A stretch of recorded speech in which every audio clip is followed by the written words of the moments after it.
Breaking news చూస్తున్నాం deputy సీఎంగా బాధ్యతలు స్వీకరించిన అనంతరం తొలిసారిగా జిల్లాకు చేరుకున్న పుష్పశ్రీవాణి రాజపులోవ వద్ద ఘన స్వాగతం పలికారు వైసీపీ నేతలు.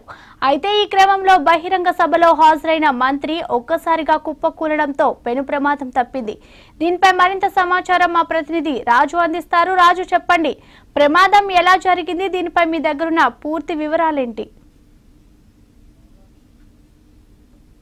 స్వీకరించినటువంటి పాముల పుష్పశ్రీవాణి తన సొంత జిల్లా అయినటువంటి విజయనగరం జిల్లా ఈ రోజు రావడం జరిగింది. అయితే తొలిసారిగా మంత్రి హోదాలోని అదేవిధంగా డిప్యూటీ సీఎం హోదాలో విజయనగరం జిల్లా వస్తున్నటువంటి పాముల పుష్పశ్రీవాణికి విజయనగరం వైఎస్ఆర్ కాంగ్రెస్ పార్టీ శ్రేణులు భారీ స్వాగత ఏర్పాట్లు చేశారు. ఇదే క్రమంలో అత్యుత్సాహం కూడా కార్యకర్తలు ప్రదర్శించడంతో విశాఖ విజయనగరం సరిహద్దు అయినటువంటి భోగాపురం మండలం రాజాపులో జంక్షన్ వద్ద భారీ వేదికను కూడా ఏర్పాటు చేయడం జరిగింది. పాముల పుష్పశ్రీవాణి వేదిక దగ్గరికి వచ్చిన వెంటనే ఒక్కసారిగా తోపులాట జరగడం, అదేవిధంగా ఆమెను అభినందించేందుకు అత్యుత్సాహం చూపించి ముందుకు రావడంతో వేదిక మీద ఒత్తిడి పెరిగి వేదిక పరిమితికి మించి కార్యకర్తలు వేదిక మీదకి రావడంతో ఒక్కసారిగా కుదుపుకు గురై వేదిక ఉరిగిపోవడం అనేది జరిగింది. దీంతో ఒకసారిగా అందరూ కూడా ఆందోళనకు గురయ్యారు. అయితే భద్రతా సిబ్బంది, పార్టీ నాయకులు, స్థానిక ఎమ్మెల్యేలు అందరూ కూడా అప్రమత్తమై పుష్పశ్రీవాణిని సురక్షిత ప్రాంతానికి తీసుకెళ్లి అక్కడి నుంచి విజయనగరం